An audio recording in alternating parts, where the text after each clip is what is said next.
say that 2010 is the end of sobriety and a return to conspicuous consumption and unadulterated elegance. And Louis Vuitton's sales for the first half of 2010 do reflect that. We're joined today as the captain of industry by Yves Carcelle, who is the global CEO of Louis Vuitton. Thank you so much for being our guest here at CNBC Africa. The biggest surprise, I think, of 2010 quarter one results is a 20% jump in sales. What does that say to you? Where are we at in the world at the moment in terms of fashionable premier brands? I think, when you analyze luxury industry, it's very dangerous to judge on a very short term. But what we can see, and I've been running the company for more than 20 years now, is that globally, each year the world becomes richer. Yes, there are discrepancies, and it's important to try to match those discrepancies, but the desire for luxury all over the world is growing year after year. And we see that, and that's why also each year we open new markets, and we see that in every new market that we open, the desire for luxury is there. Of course, 2009 was a very complicated environment for most people. But the experience I had over the last 20 years is that in period of crisis or uncertainty, customers tend to go to the real values where they are reassured of their purchase. And I think Louis Vuitton is the perfect value in periods of crisis, because we have the history, 150 years, 56 years of history, the sense of craftsmanship, the obsession of quality that make you buy a Louis Vuitton product and be able to repair it 20 years later if you want to change something, or repair your trunk 100 years later. But it's also the eternity of the vocabulary. The monogram canvas was created in 1896. It's still the same, and in the century time will be the same, or Damier in 1888. So when you purchase a Louis Vuitton product, you have the feeling to buy an eternal value. And that's probably why we didn't really suffer the crisis last year. We did double-digit growth worldwide, and as you said, beginning of the year seems to be quite good. What is it that people have had to focus on? Because people need to make a decision during the course of a recession. Do I buy a very expensive bag? Do I buy a watch? What is the sentimental value that people attach to some of the goods? Because in a good time, you buy everything. But during constrained time, you have to make a choice. So where do you see the sales? Is rather than in normal time, maybe a woman will buy 3 bags a year, and maybe from 3 bags she will reduce to 2 and 1. And when it's reducing to 2 and 1, we tend to be their choice. And again, that's why we have increased our market share. But then, when you are entered into the world of Louis Vuitton, we see that customers enter through the bags, and then are interested to see what the watches or the jewelry are, or shoes or ready to wear. So when they have entered into that world, they tend to travel in the world of Louis Vuitton. Okay, so I was in China recently, and I saw a mega Louis Vuitton shop just outside of Shanghai, and I'm told that there are many mega Louis Vuitton shops in China as an emerging market, and in other parts of Asia as well. Is that your new growth focus? It's not new, because we opened our first store in China in 92, 18 years ago. Of course, the market there was very limited. But as you know, China is a country of 1.3 billion people. With a rate of growth, it's over 10% since many, many, many years. So it's clear that in itself, it's a continent that is moving into luxury. And because we were the first one to open, we always never did a compromise on our distribution. Today we are by far the leader of luxury in China, as we are in other parts of the world. And it's true that today we have 33 stores in China, more interesting, in 25 different cities. But I remind you that there are in China 200 cities over 1 million people, while in all Europe there's only 35. So that shows you the size, the potential size of the market. But just in terms of the emerging market space and your growth in a country like China, we're sitting here at the moment within the global economy saying China will fuel and catalyze global growth, because you're seeing 10%, 8% growth rates there. But you don't have purchasing power by the average Chinese customer because the wages are low. Yes, we've seen some industrial action, and Chinese labor is now beginning to articulate and advocate for higher wages. But in the current context, the consumer in China isn't a particularly powerful consumer. What are your estimations for growth, for purchasing power, and the levels of consumption that are needed to continue to grow Louis Vuitton in a market that's so complicated?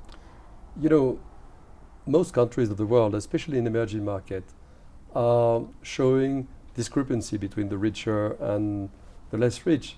But in the case of China, what is quite fascinating compared to other countries is that the global level of life is increasing. Mm-hmm. And that's why people might be aspirational when they dream of a Louis Vuitton bag and maybe buy, for the moment, a lipstick. But we see year after year, the number of people able to enter into the world of luxury is increasing quite fast. Mm-hmm. And that's why, you know, we have this network, and all my colleagues from the luxury industry have discovered the path of China. But what happens in China happens in other parts of the world. You know, look at Brazil today. Brazil had been a long up and down cycles. It looks like Brazil is now developing very quickly, mm-hmm. and the desire for luxury in Brazil is increasing as fast. What about the rest of the emerging market space, now that you're mentioning Brazil, because you've done particularly well in Russia, you're doing particularly well in Asia, but we've still got Latin America untapped, and Africa really and truly untapped? Well, first, I would like to reassure you that what we call the mature markets, North America, Europe, are still growing very fast for us, because there also, you know, people are sophisticating their taste, and as you mentioned, maybe they have started to enter in the brand with bags and now are interested in buy shoes, ready-to-wear watches, or high-end jewelry. So we grow, in fact, quite regularly, not only on emerging market, but also on what is considered as mature market. And again, I think the desire for sophistication and real values is such that few brands benefit from this environment in the world. Latin America, we are quite present, from Brazil to Mexico, Colombia, Chile, Argentina, mm-hmm. Uruguay. I just come from Dominican Republic, where I was 2 days ago opening the first store here in Santo Domingo. And when you consider Africa, it's true that today we are just at the two sides of Africa. Yeah. We will soon open our third store in Morocco. And you know, we are working on new project in this country. Hopefully, nothing is signed, but hopefully next year we'd be happy to open the third store in South Africa. We see, strangely enough, that both you know, Casablanca and Johannesburg are attracting a lot of clients from the whole African continent. And unfortunately today we don't see very well other countries where they can have money, but where the environment is at the level that you can see here. Just in terms of a strategy, I mean, because this is really essentially, I think, the bulk of the work that you do, when you're deciding on building brand equity in these new frontier markets, but also being very aware of the reality of a limited purchasing power of the consumer there. How do you approach that market differently to what you would in established and a mature market, such as the United States, New York, or Los Angeles, or London, for instance? Well, you know, there's already a difference compared to all our competitors, because Louis Vuitton is the only luxury company who sells 100% of the product in Louis Vuitton stores.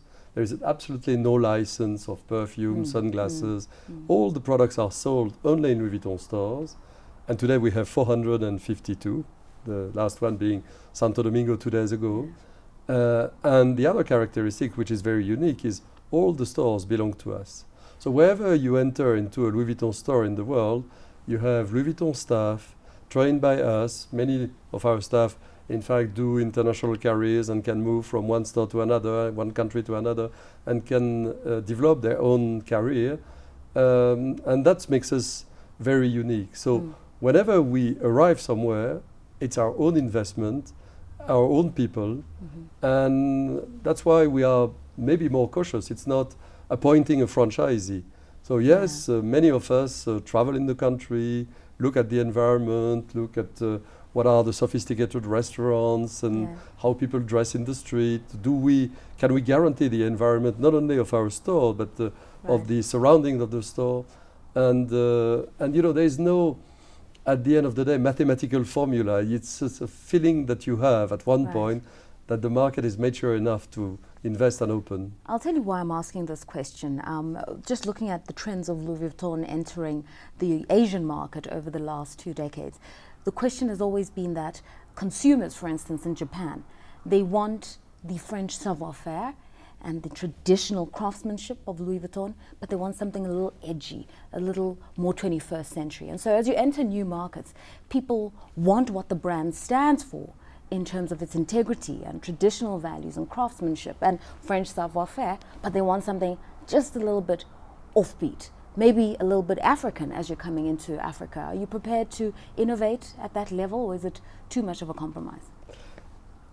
2 things. I think that in every market, one of the reasons of the success is the ability of Louis Vuitton to completely respect the eternal value, what you said, craftsmanship, history, quality, vocabulary of the brand, iconic product, but at the same time to reinvent creatively, permanently those roots. And Marc Jacobs has been absolutely instrumental in each time, in each of his shows, inspire himself from the roots of Louis Vuitton and convert it into the extreme modernity. When he appointed Steven Sprouse to create the graffiti on monogram bags, it was in his mind to respect the tradition of the painting the initials on the trunk that we had from the origin, but expressing him on a very modern way. And graffiti on monogram has been a success worldwide. So I think what captivates our clients is this duality between eternal values and creativity. And this is true for every market. Speaking of Africa, wait another few weeks and we'll have a little surprise. A little surprise? Yes, in a few weeks' time. Okay, well, we'll be waiting to unravel that surprise. We're speaking to Yves Carcelle, who is the CEO worldwide of Louis Vuitton, just talking to us about their strategy into emerging market economies and also coping with the world of retail post the 2008 credit crisis. You're watching